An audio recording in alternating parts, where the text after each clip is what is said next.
Alright, so this is basics number 1 with Solidworks.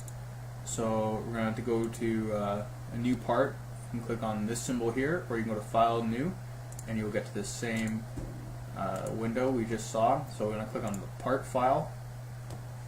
So the first thing you're going to want to see is right here on the right is your toolbar. On the top is your features menu, so you can click on your features to sketch menu, which is the same as your toolbar. You can go to the evaluate, and you'll use these later on. But for now, we're just going to stick to the features and sketching toolbar. So first thing you want to do when you enter the program is click on your 3 planes, so you can control click each one, and right click it, and just click show. And what this will do is it'll keep your faces there at all times, and it's just easier for orientation. Now I want to start with just the sketch toolbar, and we'll just go through all of these tools, and these are your most basic components to your geometric solids. So first thing you're going to do is click on sketch. Now you can click on the sketch and click on a plane. It'll go normal to the plane, so you can sketch on it. Now we can also, if you click X, you can exit sketch. So what else we can do is click on the plane first and sketch, and as we saw there's also a small command right as we click, so it'll tell me sketch, and easy to use, easy to figure out. So first thing I want to do is go through the line tool.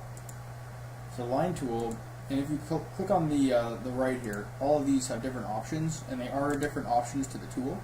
So if you click on the left, you can see center line and line. So center line will not show up as a solid, but you can use it as a reference point, and they're movable, and you can dimension them. And so dimension tool will allow you to basically put specific dimensions into anything. So I want to make this from the center point, let's say 1 inch as reference.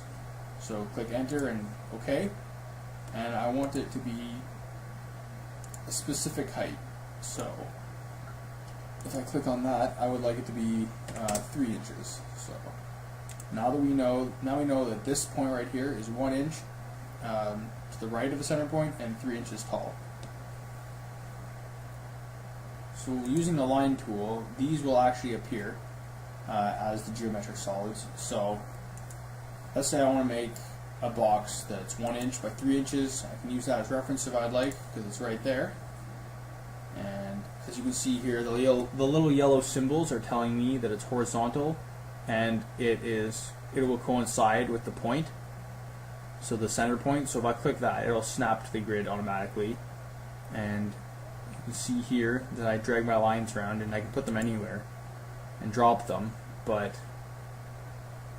I'm going to want to connect it to the center again, so you click OK. Now I've screwed up here, so I'm going to want to take this, and you can just drop it, and it shouldn't affect anything. So by clicking the middle mouse, you can drag around the whole frame in 3D, and as you can see here, it's our box. Alright, so now we're done this sketch, and we're just going to use a couple of tools before we step onto the features.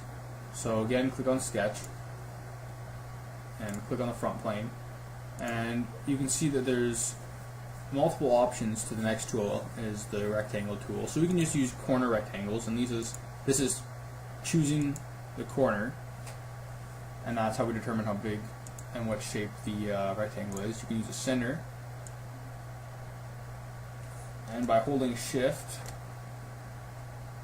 it does nothing, but you can make a center box. The next is a 3-point. So if I don't want it to be on a horizontal or vertical axis, I can choose 3 points to set it on.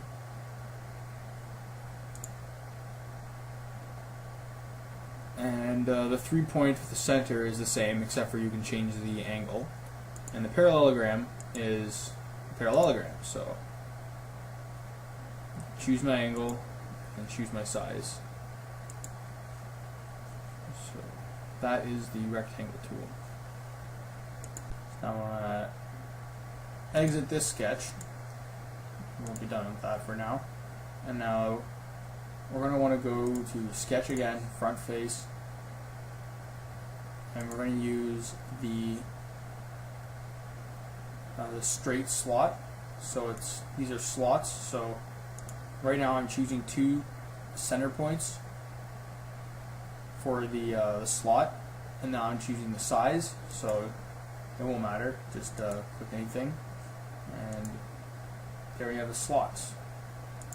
There's multiple options, including the center point slot. So if I want to choose the center point and one of the sides, 3-point arc,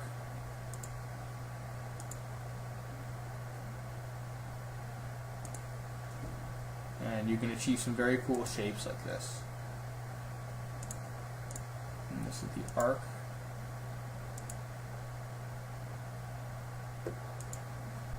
Now the next tools we're going to run through quickly. There's just a couple simple ones. So we have the arc tool, which is very important actually. So choosing a 3-point arc, you want to choose 3 points, the 2 points that the ends will meet, and then however high it'll go. We have a tangent arc, so where you start with a tangent, so no matter where this goes, it will be tangent with this line right here. So I'm just gonna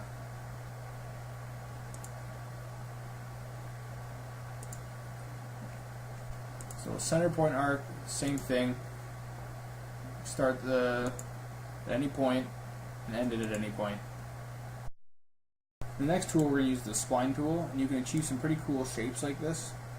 So you start from a point. Now this next point we dropped is actually going to be a radius. It's going to be the center point of the radius. So if I drop it here, you can see that it creates a radius based on that point. So if I want to click down here to finish it, you can see that it always keeps a tangent arc based on that point. And I can continue the arc, and it will continue to have a tangency no matter what I do.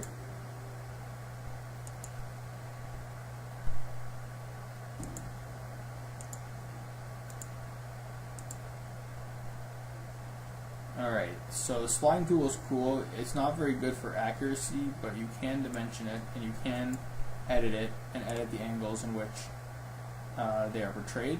So it is still very useful, especially for complex shapes.